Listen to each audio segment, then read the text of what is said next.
Bien, a continuación vamos a empezar a estudiar lo que es el criterio media varianza para seleccionar activos riesgosos.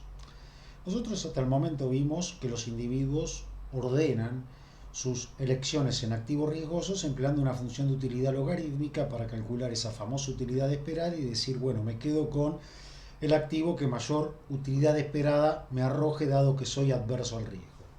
Ahora bien, Harry Markowitz demuestra que si las cosas andan bien en condiciones de equilibrio de mercado y con información, digamos, perfecta, no basta, o mejor dicho, no es necesario estudiar la forma de utilidad que tiene cada uno de los individuos que toma decisiones en un mercado, de los agentes económicos.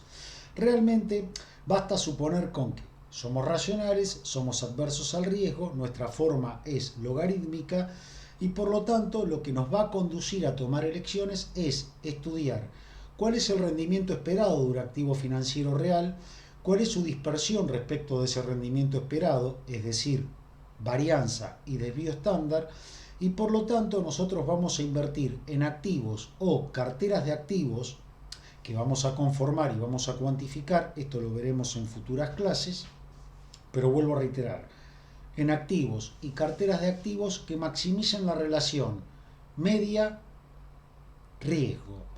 rendimiento, riesgo esperado, es decir, tomando la regla de elección media varianza. La media sería el equivalente al rendimiento de un activo y la varianza es la dispersión respecto de ese rendimiento. Y es entonces que en vez de trabajar ya en un plano de dos variables, vamos a trabajar en un plano de tres variables con lo que se conocen como curvas de indiferencias, en donde en el eje de las ordenadas vamos a poner al riesgo y en las abscisas al rendimiento, rendimiento y riesgo, y vamos a tener estas famosas curvas de indiferencia, en donde a lo largo de cada una de las curvas de indiferencia vamos a tener diferentes combinaciones de activos que nosotros vamos a estudiar en el mercado, que el mercado nos va a proveer acciones, bonos, inversiones en activos reales, en donde vamos a combinar rendimiento, riesgo, rendimiento, riesgo. Y cada una de estas combinaciones de rendimiento-riesgo dentro de una misma curva de indiferencia, por ejemplo, a lo largo de la curva número 1, van a tener el mismo nivel de utilidad esperada, o sea, no van a dar el mismo nivel de satisfacción. La única diferencia, supongamos, entre el activo A, el B y el C no es la satisfacción, pues ambos nos van a dar la misma satisfacción y van a ser igual de elegibles por ese axioma de independencia. La utilidad de A es igual a la utilidad de B y es igual a la utilidad de C. La diferencia es que A tiene un nivel de rendimiento a cero nivel de riesgo y B genera más rendimiento que A, pero mayor riesgo que A. Lo mismo vale para C. Hay un trade-off aceptado por el individuo rendimiento-riesgo, que es lo que va a utilizar como nuevo parámetro de mensura para tomar sus elecciones. En cambio, y por ejemplo, la alternativa D va a estar en una curva de indiferencia mayor a la A, B y C, por lo tanto nos va a dar un mayor nivel de satisfacción, habida cuenta que paga un mayor nivel de rendimiento a similares prácticamente niveles de riesgo. Es decir, la relación rendimiento-riesgo es mayor para este activo, por lo tanto lo hace mejor, lo hace más eficiente, vocablo con el cual se tienen que empezar a familiarizar a partir de ahora, lo hace más elegible. Y esto vamos a verlo con un ejemplo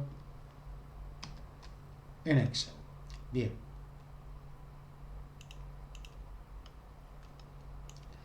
Bueno, vamos a suponer que nosotros tenemos las siguientes curvas de indiferencia. La primera curva de indiferencia, la 1, que es la de, digamos, menor calidad, está conformado por estas carteras, la A hasta la cartera I, en donde van desde un rendimiento del 1 al rendimiento del 15,60%. Da la casualidad que la cartera G tiene un rendimiento esperado de 13,34 y tiene un desvío de 44,45% alrededor de este rendimiento. La curva de indiferencia 2, compuesta por un conjunto de carteras, tiene la cartera P con un rendimiento de 22,23 y el mismo riesgo de 44,45. La pregunta que cabe hacernos es la siguiente: ¿con qué activo te quedas? ¿Con el activo P o con el activo G? Claramente un individuo adverso al riesgo irracional va a elegir el activo P, puesto que este paga mayor rendimiento a igual nivel de riesgo. ¿Esto qué te está diciendo? Que tiene una tasa marginal de sustitución rendimiento-riesgo mayor P que G. Fíjate que P por cada nivel de riesgo paga un 0,5 por cada 1% adicional de riesgo paga un 0,5% de rendimiento, mientras que G por cada 1% adicional de riesgo paga un 0,3 de rendimiento. ¿De dónde sale esto? Simplemente de hacer el cociente rendimiento, riesgo, y es la tasa marginal de sustitución para para P, y lo mismo vale para G. ¿Cuál es mejor de ambas alternativas? P. Por ende, P está en esta curva de indiferencia por encima de G, sobre este punto. Vamos a tomar el caso de YPF derivados, una acción, y vamos a tomar la serie de precios mensuales desde marzo del año 2019 a marzo del año 2018. Esta serie de precios, la podemos transformar en rendimientos observados, como obviamente haciendo el cociente entre el precio en el momento 1 sobre el precio en el momento 0 menos 1. Te da la serie de rendimiento. Vamos a quitar flechas, vamos de nuevo aquí. Calculado de esta manera o calculado de esta otra manera. Son todos los rendimientos observados, rendimientos mensuales. Perfecto.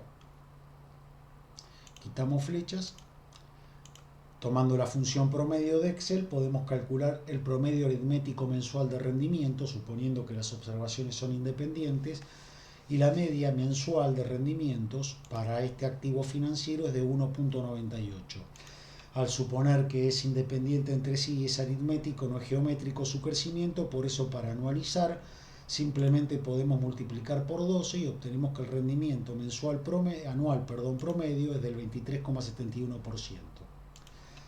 Para calcular su desvío estándar basta con, obviamente, utilizar la función desvío en Excel de los rendimientos observados y observamos que el desvío mensual es de 12,83. Para anualizarlo no hay que multiplicar por 12, hay que multiplicar por la raíz de 12, porque para calcular el desvío nosotros a las diferencias al cuadrado producto de la varianza le aplicamos la raíz, y como tiene la propiedad distributiva la raíz al multiplicar la varianza por 12 al anualizarla tenemos que aplicar la raíz de 12. Entonces el desvío obtenido, que es el mensual, por la raíz de 12 nos da el desvío anualizado, tal que la tasa marginal de sustitución rendimiento-riesgo es el cociente entre el rendimiento anualizado sobre el desvío anualizado. 23,71 dividido 44,45 da 0,53. Esto lo que te está indicando es que por cada unidad de riesgo adicional, la acción de YPF paga un 0,53% de remuneración en concepto de rendimiento. Su tasa marginal de sustitución derivada primera de esa curva de indiferencia, la pendiente, de 0,53. Da la casualidad que si comparamos YPF con la inversión P y con la inversión G, dado que ambas tienen las tres el mismo nivel de riesgo, G arroja un rendimiento de 13,34, tiene una pendiente de 0,3, tasa marginal de sustitución. P tiene una pendiente de 0,5, te dice que por cada nivel de riesgo, 1% de riesgo, paga 0,5% de rendimiento. E YPF, por cada unidad adicional de riesgo, paga el 0,53% de rendimiento. Por lo tanto, se ubica aquí en esta curva de indiferencia, con una pendiente más empinada, con mayor retribución en concepto de rendimiento por unidad de riesgo, por lo tanto te da mayor satisfacción. Es decir, todas las carteras a lo largo de esta última curva de indiferencia, la 3 le pusimos, ¿sí?, son preferibles a las inversiones en 2 y son preferibles a las inversiones en 1, un individuo va a tratar de colocar su riqueza a lo largo de estas inversiones. YPF y X son indiferentes entre sí, ya que si bien YPF paga 23,71 de rendimiento, su riesgo es de 44,45 y en ese trade-off X paga menos rendimiento, 13,3, pero genera claramente un 25% de riesgo. Si vos le calculás la tasa marginal de sustitución, a la inversión X, vas a observar que tiene la misma tasa marginal de sustitución que YPF. Entonces, las curvas de indiferencia sirven para que los individuos directamente se olviden de su función de utilidad, o los hacedores de inversiones nos olvidemos de las funciones de utilidad individuales y nos guiemos en nuestras decisiones de inversión con el afán de maximizar la riqueza de los propietarios y de la gente a la cual administramos los fondos, de guiarnos con el criterio media varianza. Tratemos de buscar aquellas inversiones en activos o carteras de activos que, dado un nivel de riesgo, arrojen el mayor nivel de rendimiento, ergo, hagan la tasa marginal de sustitución mayor. Bien, entonces, la tasa marginal de sustitución rendimiento-riesgo ahora es la clave para armar carteras de inversión. Y por lo tanto vamos a estar trabajando con curvas de indiferencia totalmente convexas.